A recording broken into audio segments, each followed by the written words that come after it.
Hey guys, it's Team Bodybuilder Wright, and I just want to take some time out to drop a few Q&As. I'm going to do a few more of these videos over time, but I noticed that I'm not only getting a lot of messages every day, but a lot of the same messages every day, and a lot of the same basic questions, which I do not mind. I don't ever mind answering questions or helping anybody out who wants help in the sport. Feel free to email me. Hit me up on YouTube, leave comments. I'll even answer you through comments. I don't mind at all. But I figure I'd kill a few birds with one stone and help a lot of you guys out by answering some of the most asked questions I get. You can see I just jumped on this here tonight, and 26 new messages. The list goes on. I will keep everybody anonymous. I won't give names, and in fact, I won't even read the specific messages. I jotted down on the computer some of the basic questions that I get asked, and I'll just cover a few of those real quick. You guys can see what a real meal looks like. Got my chicken and potatoes there. This is meal number too many, I don't know. But while that cools off, I'll go over a few of the most commonly asked questions. One of them being the 3-day-a-week training split. Is it worth doing? Is it good? Do I recommend it? What should I be doing opposed to it? The answer is, guys, no, not at all. I do not recommend the 3-day-a-week training split. And for those of you who don't know what it is a full body workout, which is done Monday, Wednesday, and Friday. 3 days a week.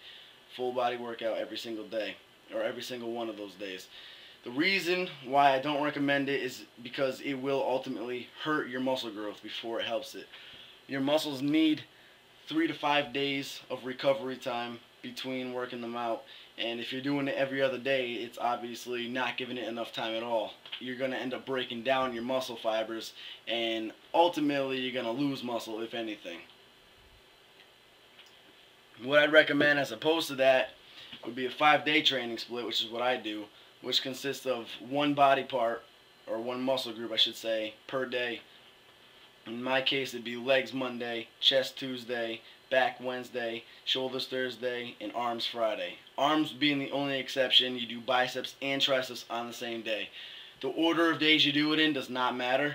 I'd recommend doing the weakest part first, as in, for me, I got to build up my chest, so I will hit my chest Monday. Also, make sure that you alternate between pushing and pulling days. For instance, if you do chest Monday, don't do shoulders the next day, because that'll be putting stress on your shoulder blades, your rotator cuff, your elbow, your chest, your triceps. It'll put stress on all the muscle groups and joints that chest day put stress on the day right before. So switch it up. If you do chest Monday, do back or legs the next day. And then the following day you can go back to shoulders, etc. Question I get an awful lot is on none other than nutrition. And as a matter of fact, that was the second largest vote I got when I asked you guys to put your suggestions on what videos you want to see. So I will have a nutritional video coming for you guys. Don't worry about that.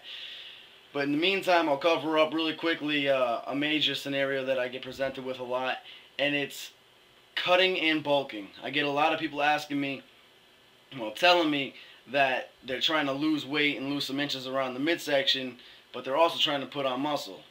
Then they give me the question, should I be focusing on losing the weight first and then gain the muscle, or vice versa, and a few other little scenarios in between.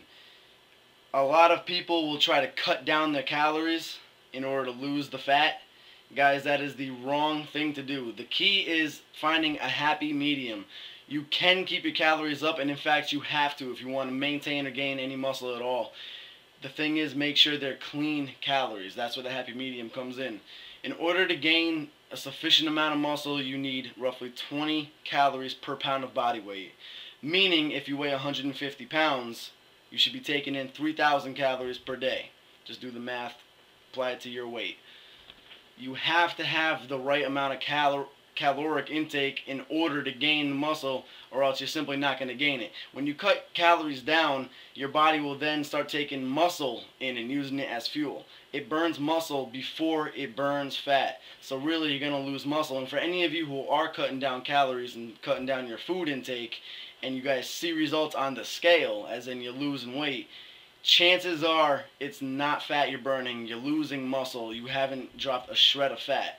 And in fact, I'd be willing to bet that any of you who have a caliber, go ahead and test your body fat if that's what you've been doing.